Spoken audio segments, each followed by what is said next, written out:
नमस्कार, शब्द साची विंध्य के समाचार बुलेटिन में आपका स्वागत है। मैं हूं आपके साथ नियाजिया। शुरुआत करते हैं हेडलाइन से। रीवा मेडिकल कॉलेज मारपीट मामले में 28 छात्र नामजद। रीवा में बोर्ड परीक्षा 2026 के लिए हुआ प्रशिक्षण। रीवा महापौर ने शिव बारात पोस्टर हटाने पर जताया खेद। रीवा में ग्रामीणों ने लगाया शौचालय पर कब्जे का आरोप। रीवा रेलवे स्टेशन अब हुआ हाईटेक, पार्किंग में ऑटोमेटिक शुल्क। रेवांचल एक्सप्रेस में मिला अज्ञात युवक का शव। टीआरएस कॉलेज में आयोजित हुआ आयुष्मान भारत जागरूकता कार्यक्रम। रीवा में सड़क हादसों में 3 की मौत। रीवा में 14 डिसमिल जमीन विवाद पर बुजुर्ग ने दी आत्मदाह की धमकी। रीवा में भूमिहीन महिला का घर गिराया। सतना में अंबेडकर प्रतिमा तोड़ी ग्रामीणों ने किया चक्का जाम। रीवा में ई खाद टोकन अनिवार्य, किसानों को लंबी कतार से मिलेगी मुक्ति। और मध्य प्रदेश में ओले बारिश का कहर, 20 जिलों में अलर्ट। जादू देखा है, हम दिखाते हैं। आप सोचिए, हम बनाते हैं। अपने घर या ऑफिस को सजाएं मनपसंद डिजाइन के कस्टमाइज वॉलपेपर्स, ब्लाइंड्स, पेंटिंग्स और लेजर कटिंग से बनी आकर्षक चीजों से। आज ही कॉल कीजिए 7611125428, क्योंकि आपकी कल्पनाओं को पंख देना भी जरूरी है।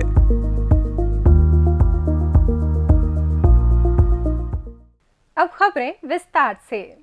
रीवा के श्यामशाह मेडिकल कॉलेज में सोमवार को दोपहर जूनियर और सीनियर छात्रों के बीच हुई मारपीट के मामले में अमहिया पुलिस ने 28 छात्रों को नामजद कर लिया है। बताया जा रहा है कि सोमवार दोपहर करीब 2:30 बजे 2 छात्रों के बीच छोटी सी बात से विवाद शुरू हुआ, जिसने जल्द ही उग्र रूप ले लिया। अस्पताल परिसर में लगभग आधे घंटे तक छात्रों ने जमकर उपद्रव मचाया, जिससे आपातकालीन विभाग की व्यवस्था पूरी तरह बाधित हो गई। इसके बाद मेडिकल कॉलेज के डीन ने छात्रों को समझाया, चेतावनी दी और छात्रावास जाकर भी उन्हें शांत रहने की सलाह दी, लेकिन शाम को स्थिति फिर बिगड़ गई। सोमवार रात करीब 8 बजे पीटीएस चौराहे पर छात्रों के 2 गुटों के बीच फिर से जमकर मारपीट हुई। इस दौरान कई छात्र घायल हो गए, जिनका इलाज संजय गांधी चिकित्सालय में चल रहा है। मारपीट के दौरान छात्रों ने बेल्ट के अलावा संजय गांधी अस्पताल में लगे पाइप तोड़कर भी हमला किया। कई छात्रों के सिर पर गंभीर चोटें आईं।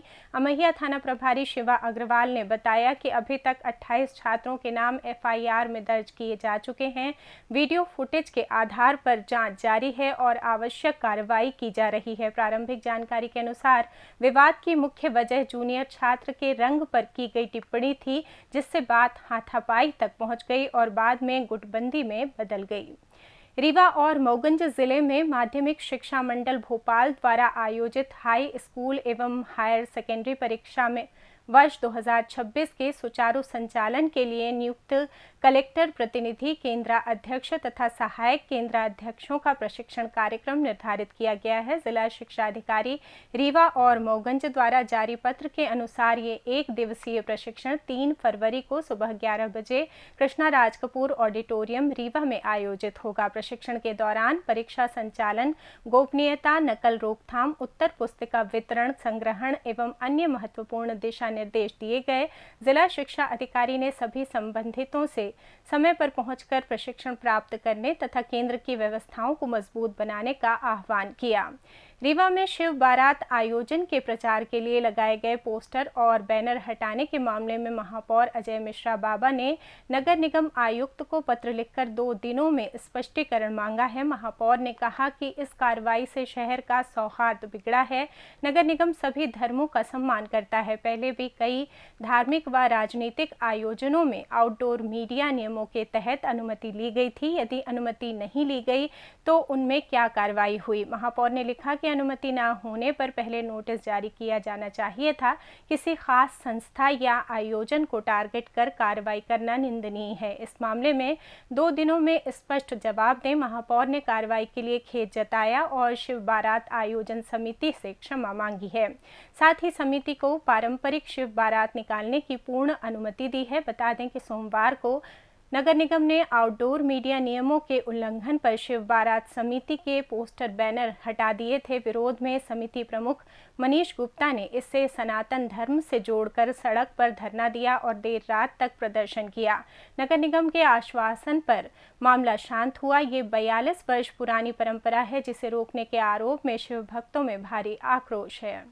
ये जानकारी हमें हुई, बड़ा इसका अफसोस और खेद है और मैं पूरे शहर वासियों से नगर निगम की तरफ से इसमें माफ़ी चाहता हूँ।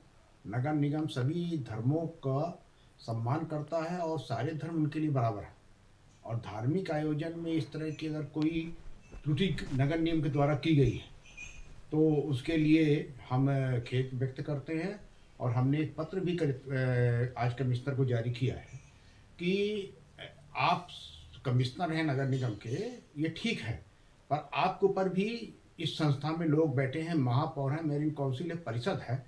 अगर कोई इस तरह की बातें हैं कि आउटडोर मीडिया का उल्लंघन हो रहा है तो पहली बात जो आउटडोर मीडिया की प्रभारी है उससे पूछना चाहिए। हो सकता है कि ये बात हमारे द्वारा कही गई हो उनको कि आप रीवा शहर में होर्डिंग लगा लो या कि किसी और के द्वारा कही गई हो।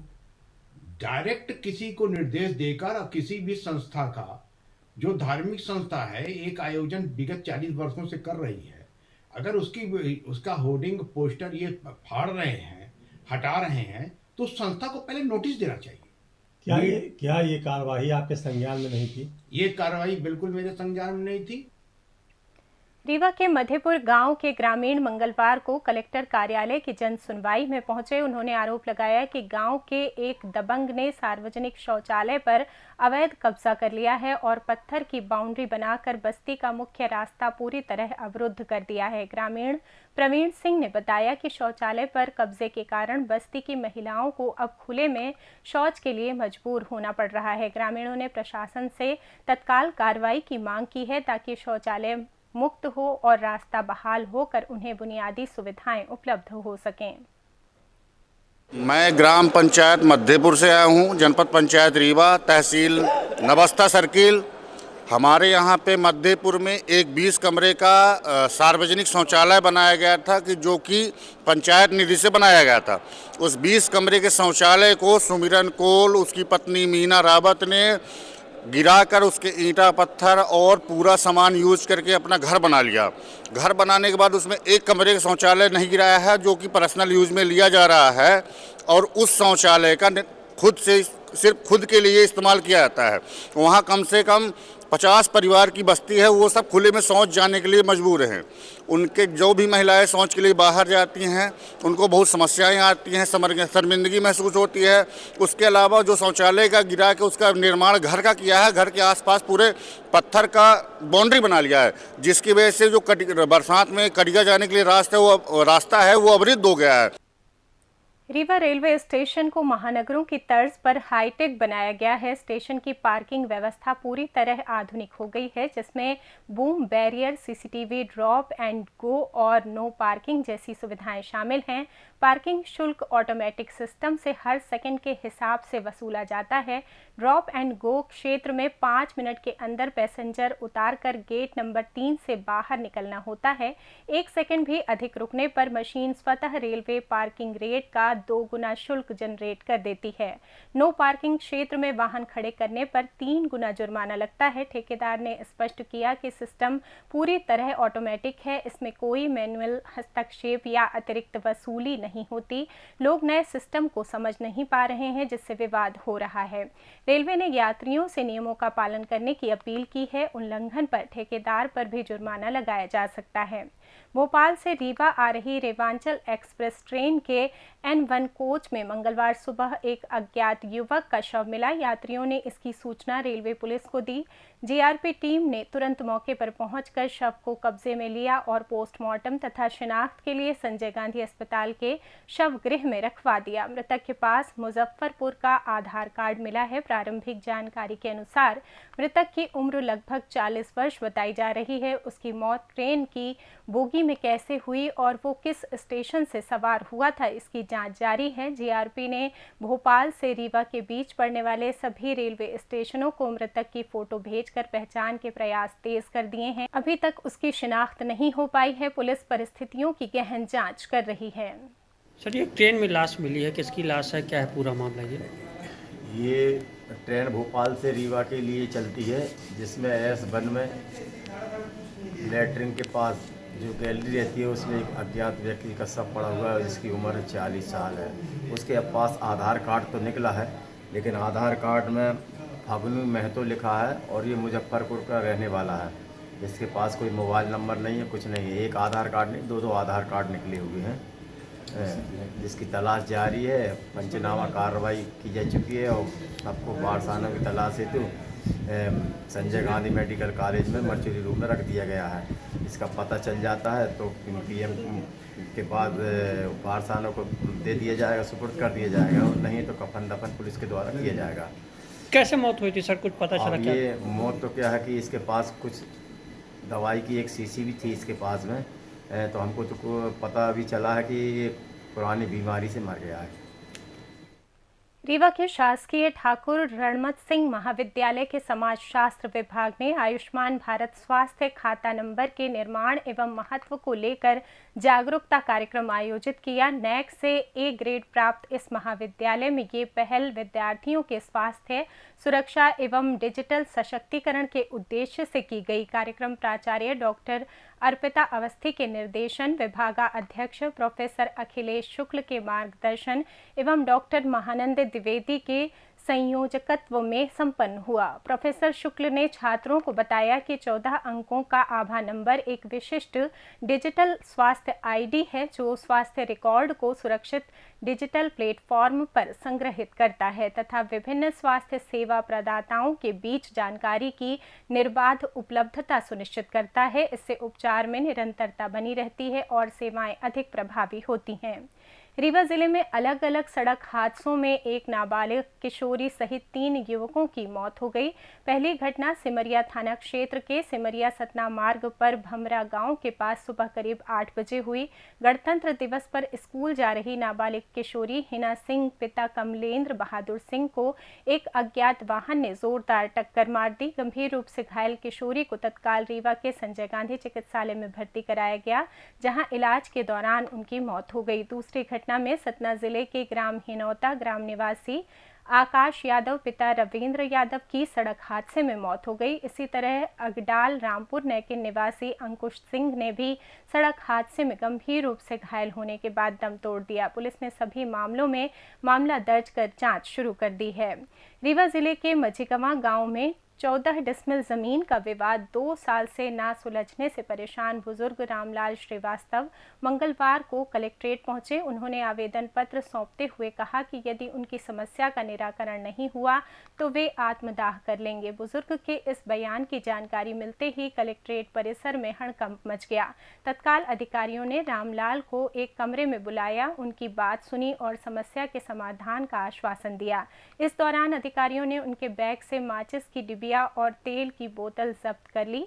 पीड़ित रामलाल ने बताया कि हुजूर तहसील के मझिकवा गांव में उनकी 14 डिसमिल जमीन है, जिस पर उनके परिवार के ही कुछ सदस्यों ने कब्जा कर रखा है। पिछले 2 साल से वे दस्तावेज लेकर बार बार अधिकारियों के चक्कर काट रहे हैं, लेकिन जिम्मेदार अधिकारी पैसों की मांग करते हैं और जमीन दिलवाने से आनाकानी करते हैं। निराशा में अब उनके पास आत्मदाह के अलावा कोई रास्ता नहीं बचा है। इस संबंध में हुजूर तहसीलदार यतीन्द्र शुक्ला से भी बात की गई। उन्होंने कहा कि मामले की जांच की जा रही है और जल्द ही उचित कार्रवाई की जाएगी। आइए जानते हैं फरियादी और तहसीलदार ने मामले पर क्या कहा।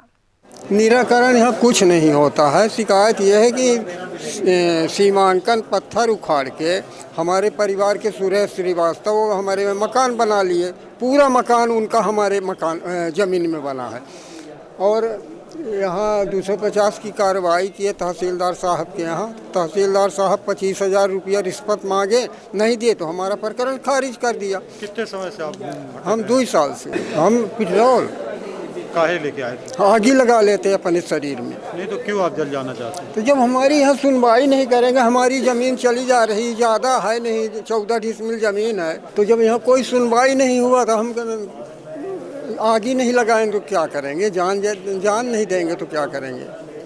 नाम क्या है आपका? रामलाल श्रीवास्तव, ग्राम मझगमा, पटवारी हल्का टिकुरी, तहसील हुजूर नगर है। ये रामलाल श्रीवास्तव जी हैं, निवासी टिकुरी में इनका ज़मीन है, जो कि नक्शा सुधार का विषय है। उनका मामले में एसडीएम महोदय के यहाँ अपील की गई थी, जिसमें अपील का निराकरण सीमांकन दल गठित करके किया गया था। और सीमांकन दल मौके पर गया भी था, परंतु वहाँ पर फसल बोई होने के कारण से आवेदक स्वतः वहाँ उपस्थित भी थे। उन्होंने कहा कि फसल कट जाने के बाद ही सीमांकन किया जाना उचित होगा। तो अभी फसल जब कट जाएगी तो मौके पर सीमांकन दल द्वारा फिर सीमांकन किया जाएगा। रीवा जिले के त्योंथर तहसील अंतर्गत सहिजवार गांव की पंछी टोला निवासी पीड़ित महिला ममता पति राजकुमार साकेत ने कलेक्ट्रेट में आवेदन पत्र देकर शिकायत की है कि उनका घर गिरा दिया गया है, जिससे वे तिरपाल लगाकर रहने के लिए मजबूर हैं। पीड़ित महिला के अनुसार उनका परिवार भूमिहीन है और वो सरकारी ज़मीन में 1990 से काबिज थी, लेकिन गांव के ही दबंग ने उनका घर गिरा दिया। उनकी मांग है कि प्रशासन उसे ज़मीन और घर दिलवाए, जिससे उनका परिवार जीवन जी सके। हम त्योंथर तहसील पंछा मोठ से आए हैं। क्या समस्या है? समस्या हमारी यह है, केसरे द्वारा घर हमार गिरा गया, हम नहीं रहें, सोने में हमार घर गिरावागा। हम चले आए मिट्टी में तो हमार घर गिरवा दी सोठी, वहीं केसरी कुशवाहा गिरवा के वहीं में निवास कर रहा है। हमार कहीं पर सुनाई नहीं, न तहसील में, थाने में नहीं, ना है कमीशनी में आए हैं, हियन से नहीं सुनाई, कहीं सुनाई नहीं हमारी है। गिरा दिया।